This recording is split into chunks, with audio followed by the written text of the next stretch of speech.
नमस्कार मैत्रिणींनो, गावाकडची तेजू या चॅनलवर तुमचं खूप खूप स्वागत आहे. आज आपण पाहणार आहोत देवाची पितळेची भांडी कशी स्वच्छ आणि चमकदार करायची, ते हे अगदी 5 मिनिटात. न पितांबरी वापरता मस्त अशी घरातील उपयोगी 2च साहित्यात फक्त आपण वापरून ही पितळेची भांडी स्वच्छ करणार आहे. जसं की मीठ घ्यायचं, आपल्या गरजेनुसार जितकी भांडी असेल त्यानुसार मीठ घ्यायचं. मीठ घेतल्यानंतर एक लिंबू घ्यायचं चिरून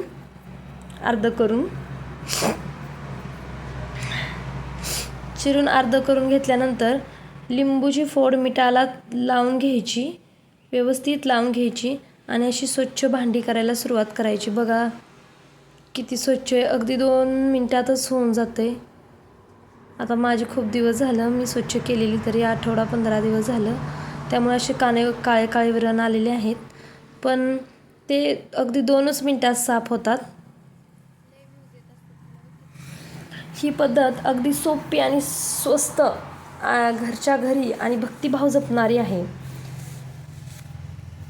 घरात पितळेची भांडी, देवासाठी वापरली जाणारी पितळाची भांडी ही कालांतराने काळी मळकट अशी दिसू लागतात, पण काहीही काळजी करू नका. ही ट्रिक तर तुम्ही वापरली तर अगदी 5-10 मिनिटातच तुमची भांडी चकचकीत आणि स्वच्छ होणार आहे. पहा मैत्रिणींनो, किती छान आणि स्वच्छ झालेलं आहे. आता हे देवाचं ताम्हण, तेही खूप स्वच्छ होते. बघा तर तुम्ही, अगदी 2च मिनिटाचं काम आहे.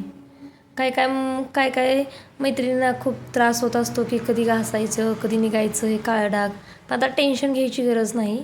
अगदी 2च मिनिटात नीट स्वच्छ आणि सुंदर होणार आहेत भांडी आणि घरचीही खुश होणार आहेत. अरे वा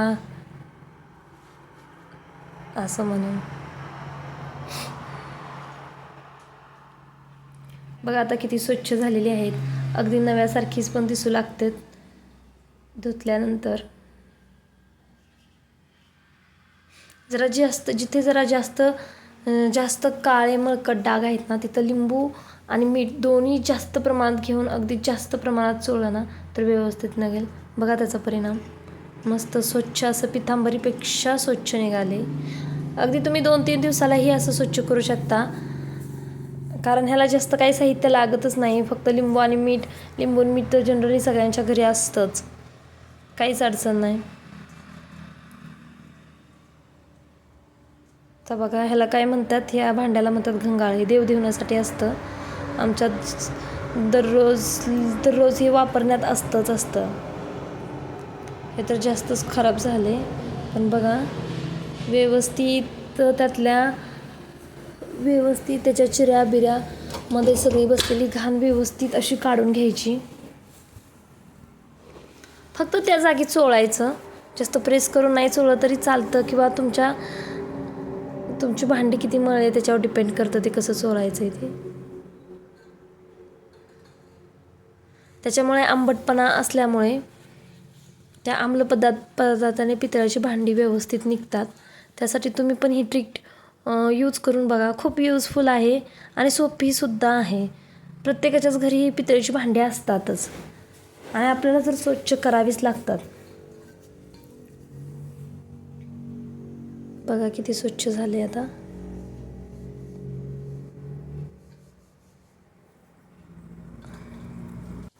छान असं झालेलं आहे स्वच्छ.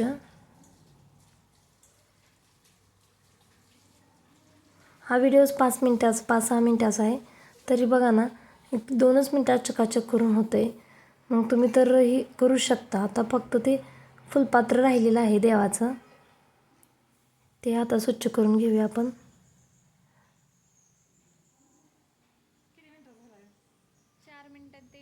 झाले, पूर्ण होते आता स्वच्छ 2 मिनिटात. तर अशी भांडी तुम्ही स्वच्छ करू शकता 2 मिनिटात.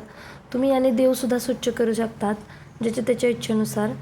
आम्ही देव पितांबरीनंच धुतो सहसा,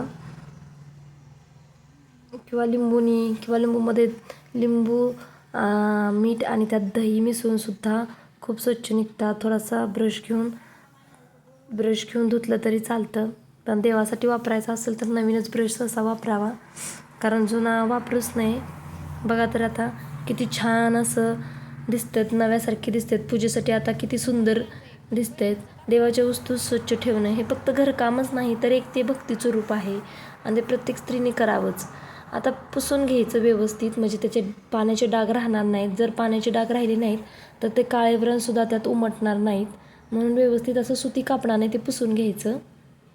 बघा किती मी अलगद हाताने पुसून घेतलेलं आहे आणि किती स्वच्छ झालेली आहेत.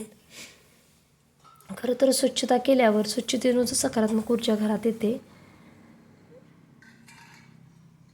आणि देवासाठी तर स्वच्छता ही केलीच पाहिजे, तरच देवांचा वास आपल्या घरी येत असतो.